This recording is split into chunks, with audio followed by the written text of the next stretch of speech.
Chapter 4. He Who Has Won to Mastership. What I say. I speak true when I say that Buck is two devils. This was Francois' speech the next morning when he discovered Spitz missing and Buck covered with wounds. He drew him to the fire and by its light pointed them out. "That Spitz fight like hell," said Parole as he surveyed the gaping ribs and cuts. "And that Buck fight like two hells," was Francois' answer. "And now we make time. No more Spitz, no more trouble, sure." While Parole packed the camp outfit and loaded the sled, the dog driver proceeded to harness the dogs. Buck trotted up to the place Spitz would have occupied as leader, but Francois, not noticing him, brought Sol-leks to the coveted position. In his judgment, Sol-leks was the best lead dog left. Buck sprang upon Sol-leks in a fury, driving him back and standing in his place. "Hey, Francois cried, slapping his thighs gleefully. "Look at that Buck. Him kill Spitz. He think he can take the job." "Go away, Chook," he cried, but Buck refused to budge. He took Buck by the scruff of the neck, and though the dog growled threateningly, dragged him to one side and replaced Sol-leks. The old dog did not like it, and showed plainly that he was afraid of Buck.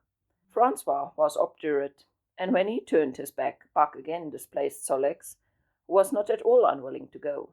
Francois was angry. "Now, by gar, I fix you," he cried, coming back with a heavy club in his hand. Buck remembered the man in the red sweater and retreated slowly, nor did he attempt to charge in when Sol-leks was once more brought forward. But he circled just beyond the range of the club, snarling with bitterness and rage. And while he circled, he watched the club so as to dodge it if thrown by Francois, for he was wise in the way of clubs. The driver went about his work, and he called Buck when he was ready to put him in his old place in front of Dave. Buck retreated 2 or 3 steps. Francois followed him up, whereupon he retreated again. After some time of this, Francois threw down the club, thinking that Buck feared a thrashing. But Buck was in open revolt. He wanted, not to escape a clubbing, but to have the leadership. It was his by right. He had earned it, and he would not be content with less. Parole took a hand. Between them they ran him about for the better part of an hour. They threw clubs at him. He dodged. They cursed him, and his fathers and mothers before him, and all his seed to come after him down to the remotest generation, and every hair on his body and drop of blood in his veins. And he answered curse with snarl and kept out of their reach. He did not try to run away, but retreated around and around the camp, advertising plainly that when his desire was met, he would come in and be good. Francois sat down and scratched his head. Parole looked at his watch and swore. Time was flying, and they should have been on the trail an hour ago. Francois scratched his head again.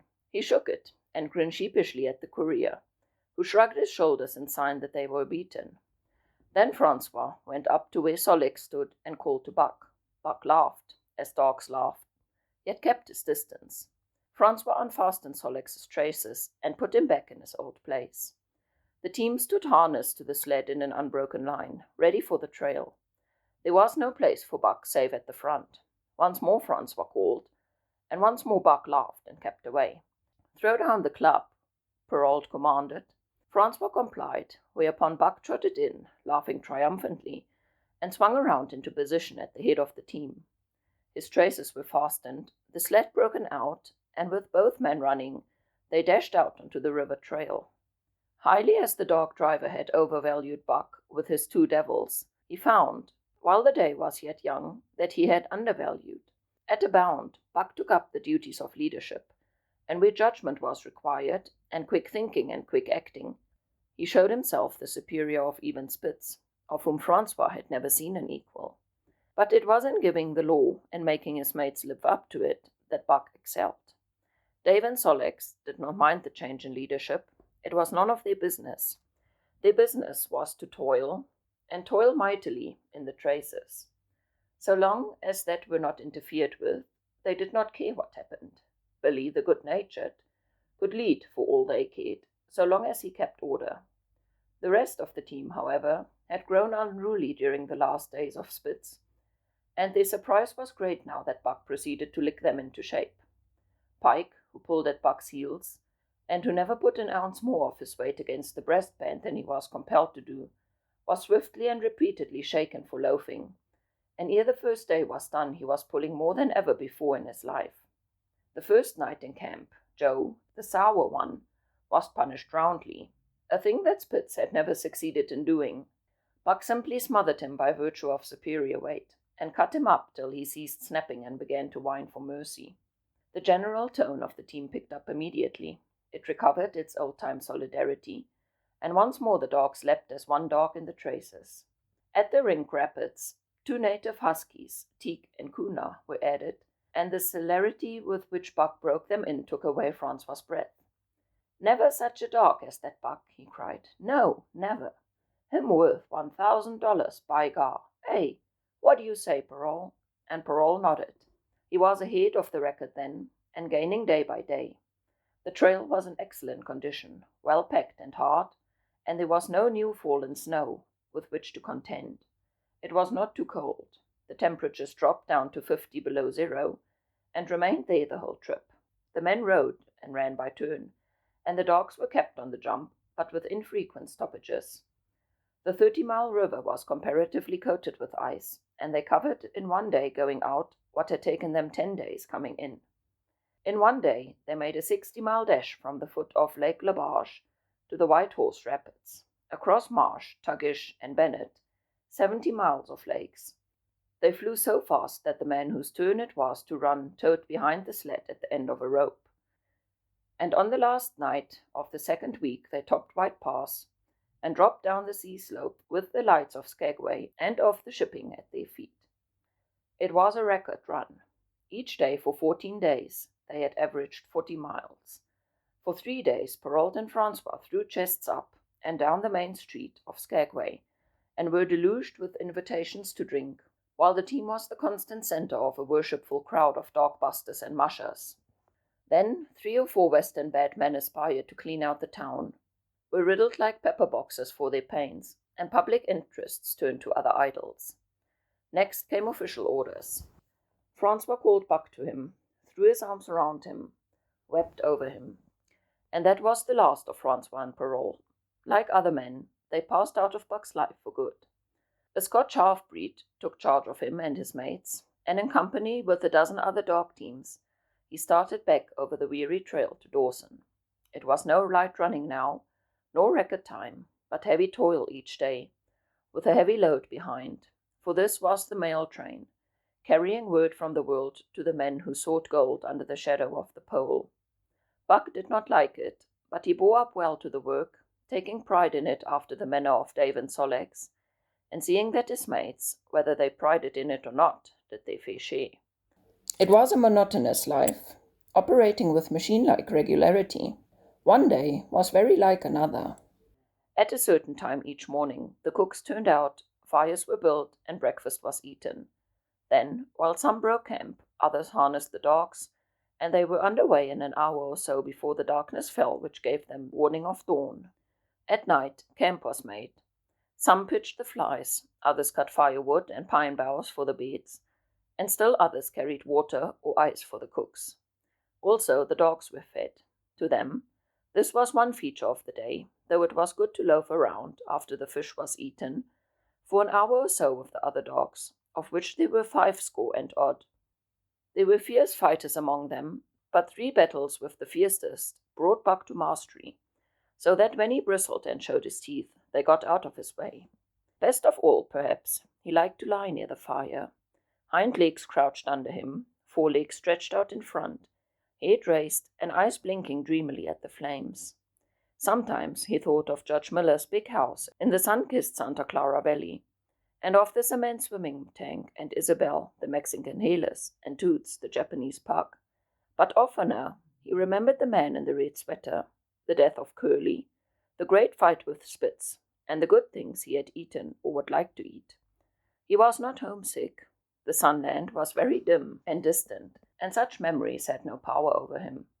Far more potent were the memories of his hereditary, that gave things he had never seen before a seeming familiarity, the instincts, which were but the memories of his ancestors become habits, which had lapsed in later days, and still later, in him, quickened and became alive again. Sometimes as he crouched there, blinking dreamily at the flames, it seemed that the flames were of another fire, and that as he crouched by this other fire, he saw another and different man from the half-breed cook before him. This other man was shorter of leg and longer of arm, with muscles that were stringy and knotty rather than rounded and swelling. The hair of this man was long and matted, and his head slanted back under it from the eyes. He uttered strange sounds and seemed very much afraid of the darkness, into which he peered continually, clutching in his hand, which hung midway between knee and foot, a stick with a heavy stone made fast to the end.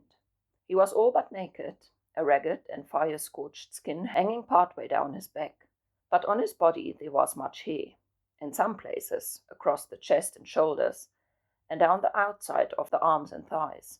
It was matted into almost a thick fur. He did not stand erect, but with trunk inclined forward from the hips, on legs that bent at the knees. About his body there was a peculiar springiness, or resilience, almost cat-like, and a quick alertness as of one who lived in perpetual fear of things seen and unseen. At other times this hairy man squatted by the fire, with head between his legs, and slept. On such occasions his elbows were on his knees, and his hands clasped above his head, as though to shed rain by the hairy arms. And beyond that fire, in the circling darkness, Buck could see many gleaming coals, 2 by 2, always 2 by 2, which he knew to be the eyes of great beasts of prey. And he could hear the crashing of their bodies through the undergrowth, and the noises they made in the night. And dreaming there by the Yukon bank, with lazy eyes blinking at the fire, these sounds and sights of another world would make the hair to rise along his back, and stand on end across his shoulders and up his back, till he whimpered low and suppressedly, or growled softly, and the half-breed cook shouted at him, "Hey, you, Buck, wake up!" Whereupon the other world would vanish, and the real world came to his eyes, and he would get up and yawn and stretch as though he had been asleep. It was a hard trip, with the mail behind them, and the heavy work wore them down. They were short of weight and in poor condition when they made Dawson, and should have had a 10-day or a week's rest at least. But in 2 days' time they dropped down the Yukon bank from the barracks, loaded with letters for the outside.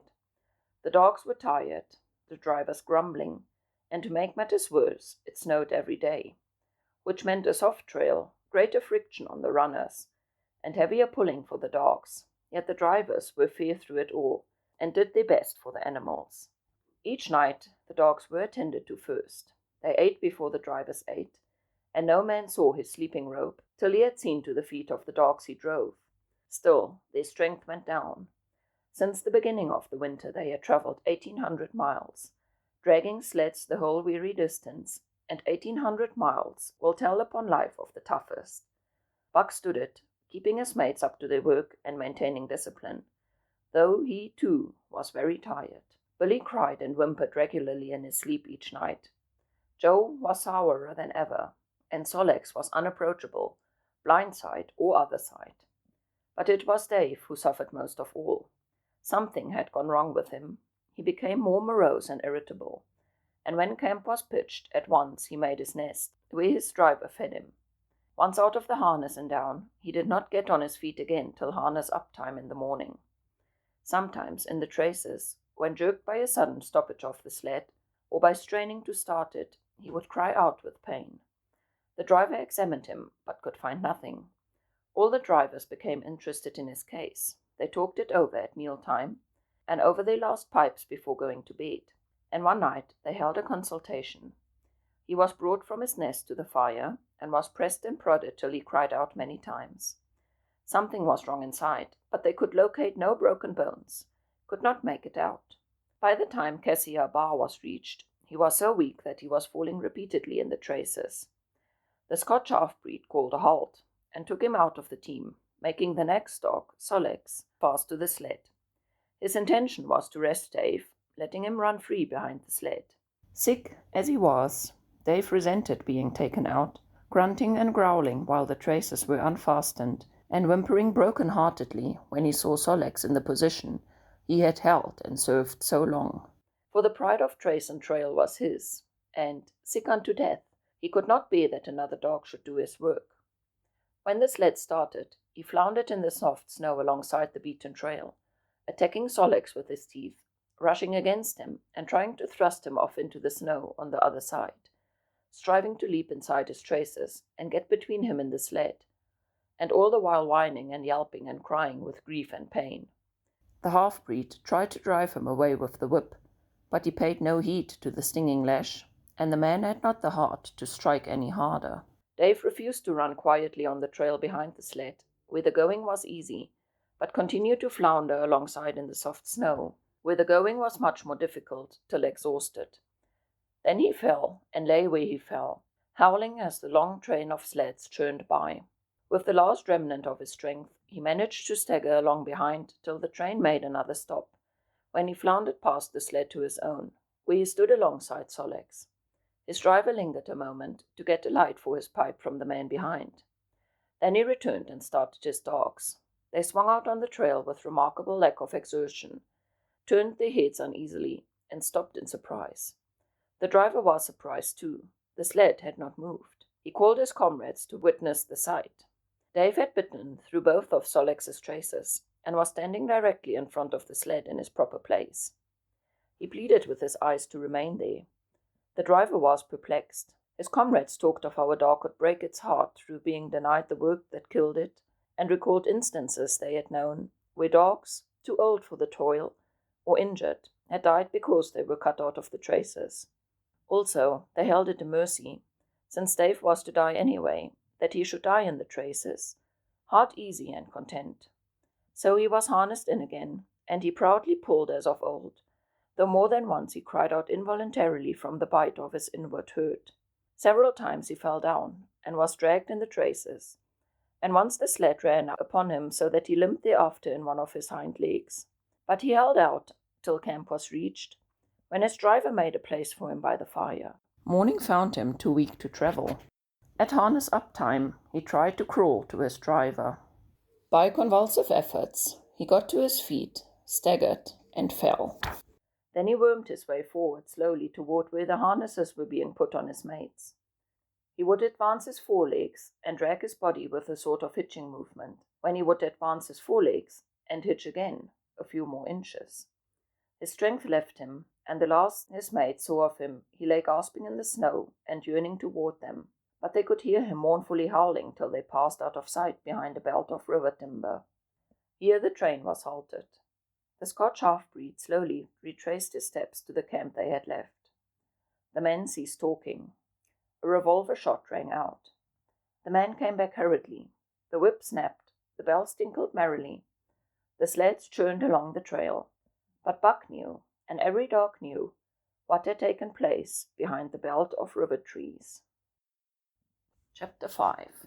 The Toil of Trace and Trail. 30 days from the time it left Dawson, the saltwater mail, with Buck and his mates at the fore, arrived in Skagway. They were in a wretched state, worn out and worn down. Buck's 140 pounds had dwindled to 115. The rest of his mates, though lighter dogs, had relatively lost more weight than he. Pike, the malingerer, who in his lifetime of deceit had often successfully feigned a hurt leg, was now limping in earnest. Sol-leks was limping, and Dub was suffering from a wrenched shoulder blade. They were all terribly footsore. No spring or rebound was left in them. Their feet fell heavy on the trail, jarring their bodies and doubling the fatigue of the day's travel. There was nothing the matter with them, except that they were dead tired. It was not the dead tiredness that comes through brief and excessive effort, from which recovery is a matter of hours. It was the dead tiredness that comes through the slow and prolonged strength drainage of months of toil. There was no power of recuperation left, no reserve strength to call upon. It had been all used, the last least bit of it. Every muscle, every fiber, every cell was tired, dead tired. And there was reason for it. In less than 5 months, they had travelled 2,500 miles, during the last 1,800 of which they had but 5 days of rest. When they arrived at Skagway, they were apparently on their last legs. They could barely keep the traces taut, and on the downgrades just managed to keep out of the way of the sled. "Mush on, poor sore feets," the driver encouraged them as they tottered down the main street of Skagway. "This is the last, then we get one long rest, eh? For sure, one bully long rest." The drivers confidently expected a long stopover. Themselves, they had covered 1,200 miles, with 2 days' rest, and in the nature of reason and common justice, they deserved an interval of loafing. But so many were the men who had rushed into the Klondike, and so many were the sweethearts, wives, and kin that had not rushed in, that the congested mail was taking on alpine proportions. Also, there were official orders. Fresh batches of Hudson Bay dogs were to take the places of those worthless for the trail. The worthless ones were to be got rid of, and, since dogs count for little against dollars, they were to be sold. 3 days passed, by which time Buck and his mates had found how really tired and weak they were. Then, one morning on the 4th day, 2 men from the States came along and bought them, harness and all, for a song. The men addressed each other as Hal and Charles. Charles was a middle-aged, lightish-colored man, with weak and watery eyes, and a mustache that twitched fiercely and vigorously up, giving the lie to the limply drooping lip it concealed. Hal was a youngster of 19 or 20, with a big Colt revolver and a hunting knife strapped about him on a belt that fairly bristled with cartridges. This belt was the most salient thing about him. It advertised his callowness, a callowness sheer and unutterable. Both men were manifestly out of place, and why such as they had adventured to the north is part of the mystery of things that passes understanding. Buck heard the chaffering, saw the money pass between the man and the government agent, and knew that the Scotch half-breed and the mail-train drivers were passing out of his life on the heels of Parole and Francois, and the others who had gone before.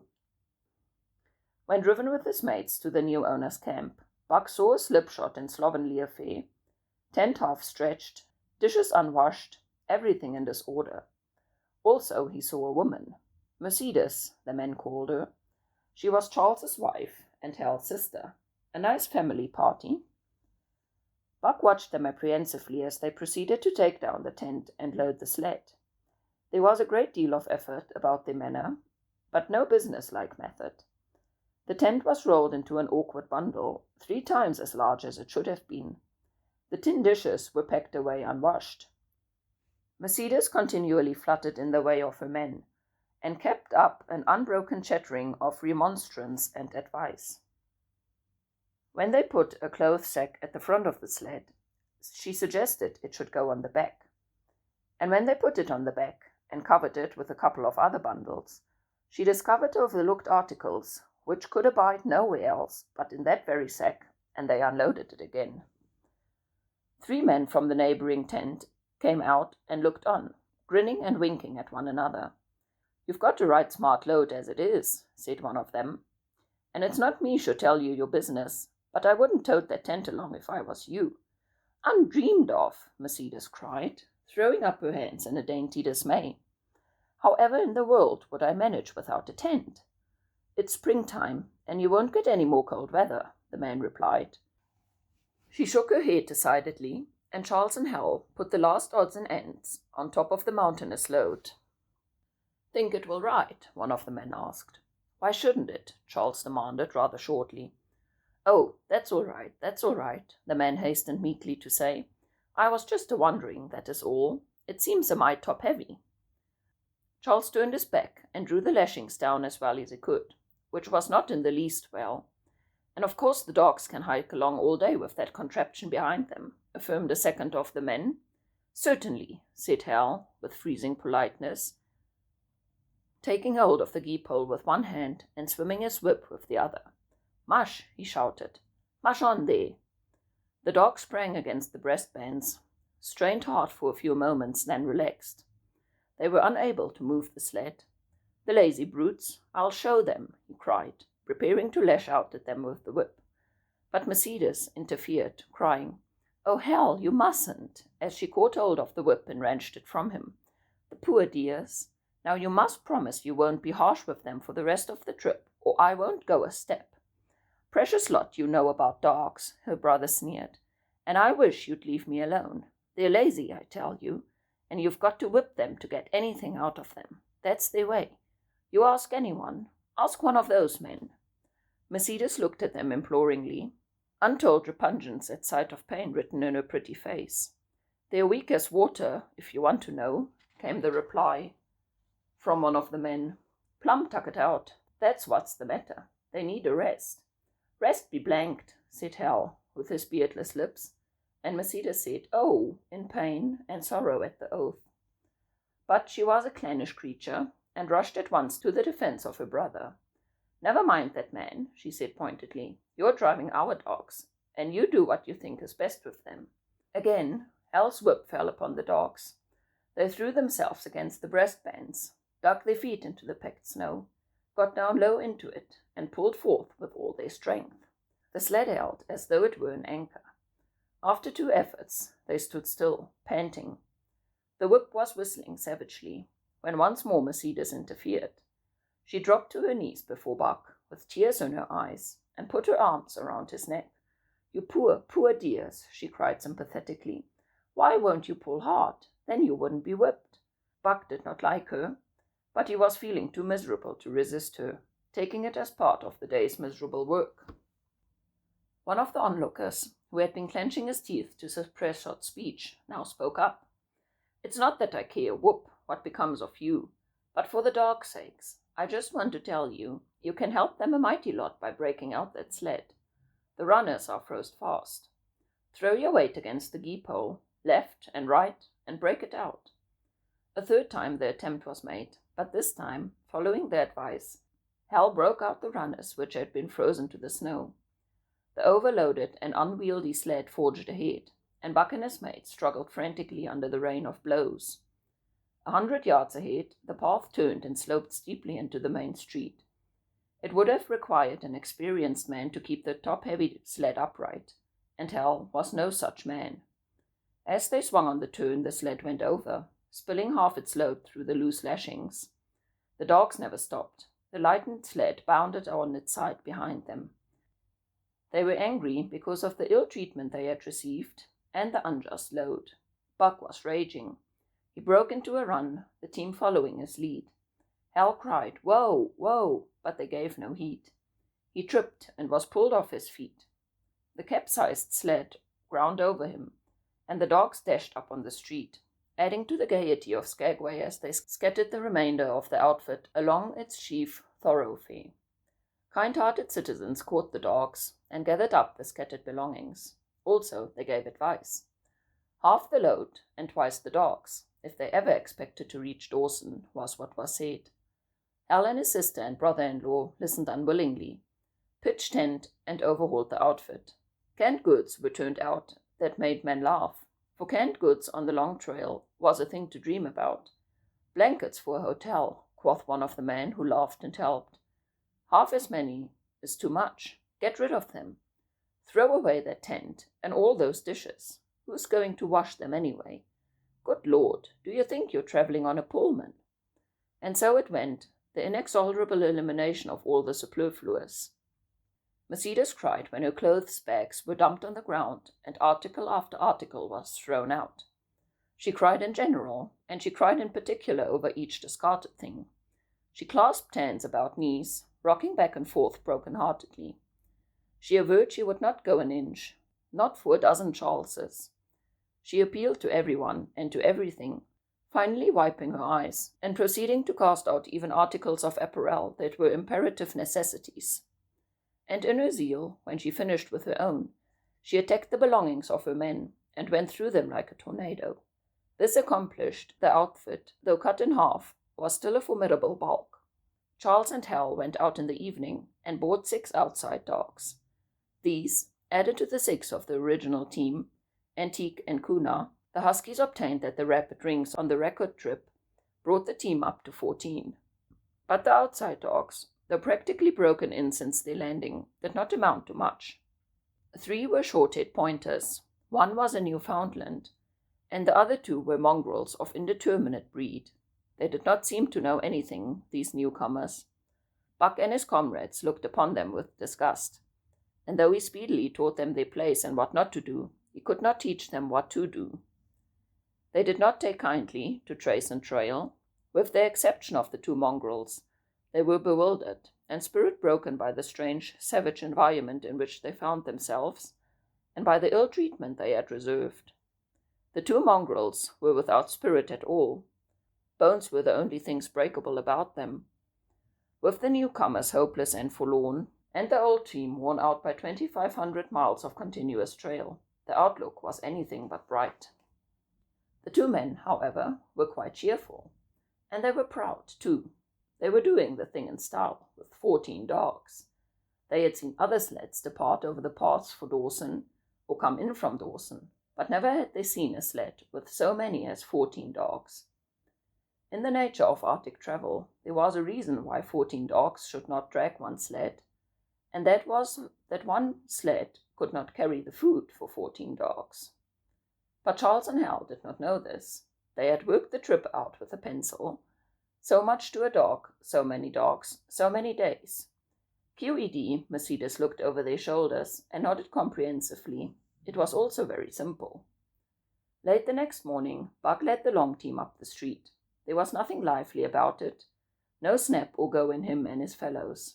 They were started dead weary. 4 times he had covered the distance between Saltwater and Dawson, and the knowledge that, jaded and tired, he was facing the same trail once more made him bitter. His heart was not in for the work, nor was the heart of any dog. The outsides were timid and frightened, the insides without confidence in their masters. Buck felt vaguely that there was no depending upon these 2 men and the woman. They did not know how to do anything, and as the days went by it became apparent that they could not learn. They were slack in all things, without order or discipline. It took them half the night to pitch a slovenly camp, and half the morning to break that camp and get the sled loaded in a fashion so slovenly that for the rest of the day they were occupied in stopping and rearranging the load. Some days they did not make 10 miles. On other days they were unable to get started at all, and on no day did they succeed in making more than half the distance used by the men as a basis in their dog food computation. It was inevitable that they should go short on dog food, but they hastened it by overfeeding, bringing the day nearer when underfeeding would commence. The outside dogs, whose digestions had not been trained by chronic famine to make the most of a little, had voracious appetites, and when, in addition to this, the worn-out huskies pulled weakly, Hal decided that the orthodox ration was too small. He doubled it. And to cap it all, when Mercedes, with tears in her pretty eyes and a quaver in her throat, could not cajole him into giving the dogs still more, she stole from the fish sacks and fed them slyly. But it was not food that Buck and the huskies needed, but rest. And though they were making poor time, the heavy load they dragged sapped their strength severely. Then came the underfeeding. Hal awoke one day to the fact that his dog food was half gone, and the distance only quarter covered. Further, for the love or money, no additional dog food was to be obtained. So he cut down even the orthodox ration and tried to increase the day's travel. His sister and brother-in-law seconded him, but they were frustrated by the heavy outfit and their own incompetence. It was a simple matter to give the dogs less food, but it was impossible to make the dogs travel faster, while their own inability to get underway earlier in the morning prevented them from traveling longer hours. Not only did they not know how to work dogs, they did not know how to work themselves. The first to go was Dub. Poor blundering thief that he was, always getting caught and punished. He had nonetheless been a faithful worker. His wrenched shoulder blade, untreated and unrested, went from bad to worse, till finally Hal shot him with the big Colt's revolver. It is a saying of the country that an outside dog starves to death on the ration of a husky, so the 6 outside dogs under Buck could do no less than die on the half ration of the husky. The Newfoundland went first, followed by the 3 short-haired pointers, the 2 mongrels hanging on grittily to life, but going in the end. By this time, all the amenities and gentleness of the Southland had fallen away from the 3 people. Shorn of its glamour and romance, Arctic travel became to them a reality too harsh for their manhood and womanhood. Mercedes ceased weeping over the dogs, became too occupied with weeping over herself, and with quarrelling with her husband and brother. To quarrel was the one thing they were never too weary to do. The irritability arose out of their misery, increased with it, doubled upon it, outdistanced it. The wonderful patience of the trail which comes to men who toil hard and suffer sore, and remain sweet of speech and kindly, did not come to these two men and the woman. They had no inkling of such a patience. They were stiff and in pain. Their muscles ached, their bones ached, their very hearts ached, and because of this they became sharp of speech, and hard words were the first on their lips in the morning and the last at night. Charles and Hal wrangled whenever Mercedes gave them a chance. It was the cherished belief of each that he did more than his share of the work, and either forbore to speak this belief at every opportunity. Sometimes Mercedes sided with her husband, sometimes with her brother. The result was a beautiful and unending family quarrel. Starting from a dispute as to which should chop a few sticks for the fire, a dispute which only concerned Hal and Charles, presently would be lugged in the rest of the family, fathers, mothers, uncles, cousins, people thousands of miles away, and some of them dead. That Hal's views on art, or the sort of society plays his mother's brothers wrote, should have anything to do with the chopping of a few sticks of firewood passes comprehension. Nevertheless, the quarrel was as likely to tend in that direction as in the direction of Charles's political prejudices, and that Charles's sister's tale-bearing tongue should be relevant to the building of a Yukon fire was apparent only to Mercedes, who disburdened herself of copious opinions upon that topic, and incidentally upon a few other traits unpleasantly peculiar to her husband's family. In the meantime, the fire remained unbuilt, the camp half-pitched, and the dogs unfed. Mercedes nursed a special grievance, the grievance of sex. She was pretty and soft, and had been chivalrously treated all her days. But the present treatment by her husband and brother was everything save chivalrous. It was her custom to be helpless, they complained.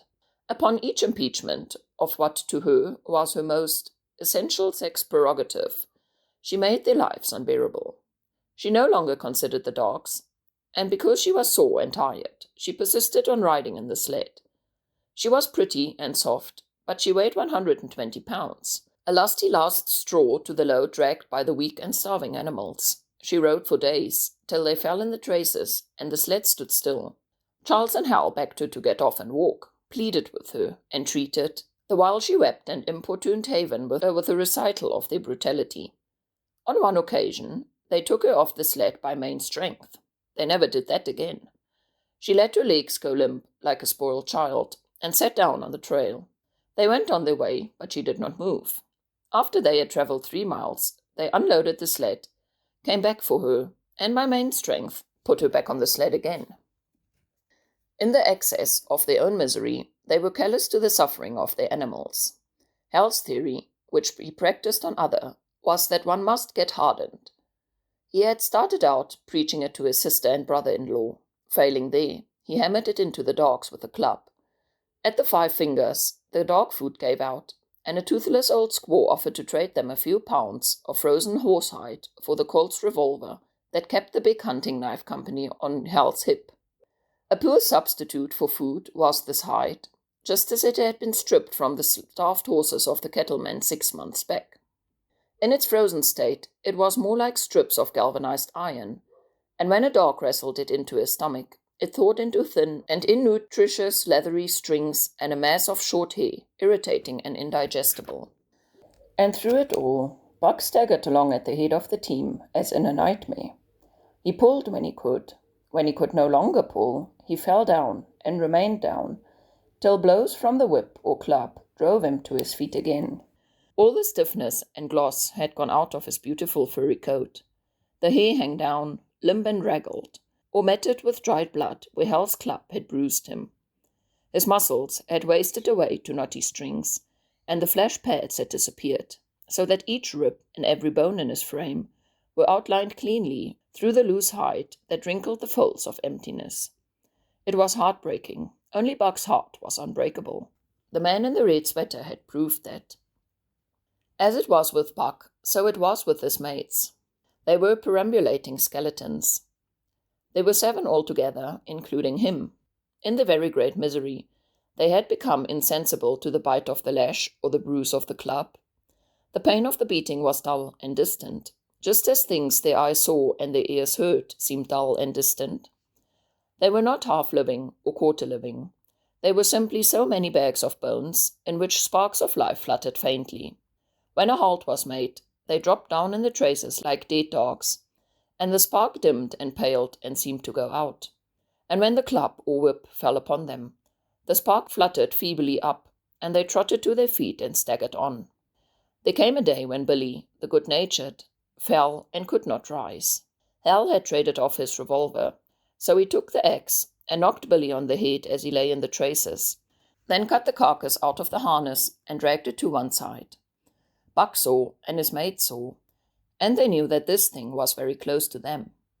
On the next day, Kuna went, and but 5 of them remained.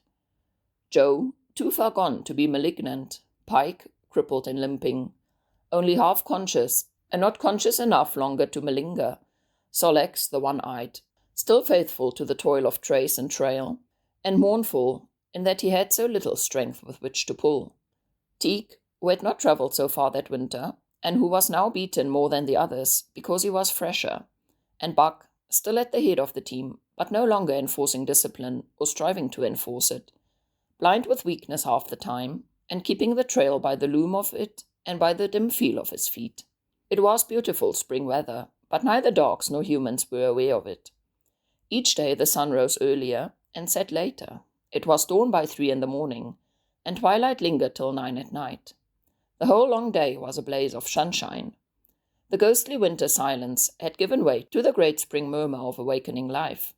This murmur arose from all the land, fraught it with the joy of the living.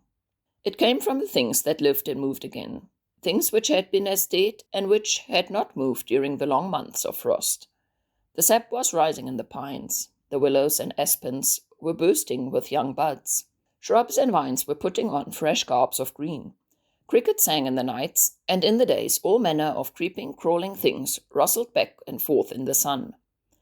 Partridges and woodpeckers were booming and knocking in the forest. Squirrels were chattering, birds singing, and overhead honked the wildfowl, driving up from the north in cunning wedges that split the air. From every hill slope came the trickle of running water, the music of unseen fountains. All things were thawing, bending, snapping. The Yukon was straining to break loose the ice that bound it down. It ate away from beneath. The sun ate from above. Air-holes formed, fissures sprang and spread apart, while thin sections of ice fell through bodily into the river. And amid all this bursting, rending, throbbing of awakening life, under the blazing sun and through the soft sighing breezes, like wayfarers to death, staggered the 2 men, the woman, and the huskies. With the dogs falling, Mercedes weeping and riding, Hal swearing innocuously, and Charles's eyes wistfully watering, they staggered into John Thornton's camp at the mouth of White River. When they halted, the dogs dropped down as though they had all been struck dead. Mercedes dried her eyes and looked at John Thornton. Charles sat down on a log to rest. He sat down very slowly and painstakingly, what of his great stiffness. Hal did the talking. John Thornton was whittling the last touches of an axe-handle he had made from a stick of birch.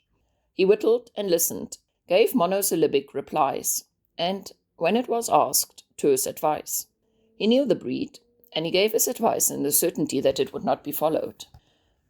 They told us up above that the bottom was dropping out of the trail, and that the best thing for us to do was to lay over, Hal said in response to Thornton's warning that no more chances should be taken on the rotten ice. They told us we wouldn't make White River, and here we are. This last with a sneering ring of triumph in it. And they told you true, John Thornton replied. The bottom's likely to drop out at any moment. Only fools, with the blind luck of fools, could have made it. I tell you straight, I wouldn't risk my carcass on that ice for all the gold in Alaska.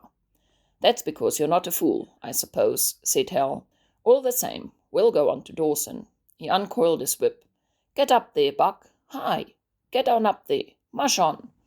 Thornton went on whittling. It was idle, he knew, to get between a fool and his folly, while 2 or 3 fools more or less would not alter the scheme of things. But the team did not get up at the command. It had long since passed into a stage where blows were required to rouse it.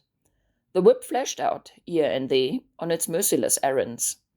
John Thornton compressed his lips. Sol-leks was the first to crawl to his feet. Teague followed. Joe came next, yelping with pain. Pike made painful efforts. Twice he fell over, when half up, and on the third attempt managed to rise. Buck made no effort. He lay quietly where he had fallen. The lash bit into him again and again, but he neither whined nor struggled. Several times Thornton started, as though to speak, but changed his mind. A moisture came into his eyes, and as the whipping continued, he rose and walked irresolutely up and down. This was the first time Buck had failed, in itself a sufficient reason to drive Hal into a rage. He exchanged the whip for the customary club. Buck refused to move, under the rain of heavier blows which now fell upon him. Like his mates, he was barely able to get up, but, unlike them, he had made up his mind not to get up. He had a vague feeling of impending doom. This had been strong upon him when he pulled into the bank, and it had not departed from him. What of the thin ice and rotten ice he had felt under his feet all day? It seemed that he sensed disaster close at hand, out there ahead on the ice where his masters were trying to drive him. He refused to stir. So greatly had he suffered, and so far gone was he, that the blows did not hurt much, and as they continued to fall upon him, the spark of life within flickered and went down again. It was nearly out. He felt strangely numb, as though from a great distance he was aware that he was being beaten. The last sensation of pain left him. He no longer felt anything, though very faintly he could hear the impact of the club upon his body. But it was no longer his body. It seemed so far away. And then suddenly, without warning, uttering a cry that was inarticulate and almost like the cry of an animal, John Thornton sprang upon the man who wielded the club. He was hurled backward, as though struck by a falling tree. Mercedes screamed. Charles looked on wistfully, wiped his watery eyes, but did not get up because of his stiffness. John Thornton stood over Buck, struggling to control himself, too convulsed with rage to speak. "If you strike that dog again, I'll kill you," he at last managed to say in a choking voice. "It's my dog," Hal replied, wiping the blood from his mouth as he came back. "Get out of my way, or I'll fix you. I'm going to Dawson." Thornton stood between him and Buck, and evinced no intention of getting out of the way. Hal drew his long hunting knife. Mercedes screamed, cried, laughed, and manifested the chaotic abandonment of hysteria. Thornton rapped Hal's knuckles with the axe handle, knocking the knife to the ground. He rapped his knuckles again as he tried to pick it up. Then he stooped, picked it up himself, and with 2 strokes cut Buck's traces.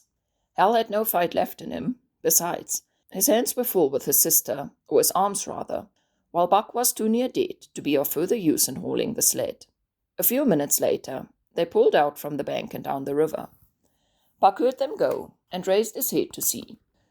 Pike was leading, Sol-leks was at the wheel, and between were Joe and Teague. They were limping and staggering. Mercedes was riding the loaded sled. Hal guided at the gee-pole, and Charles stumbled along in the rear.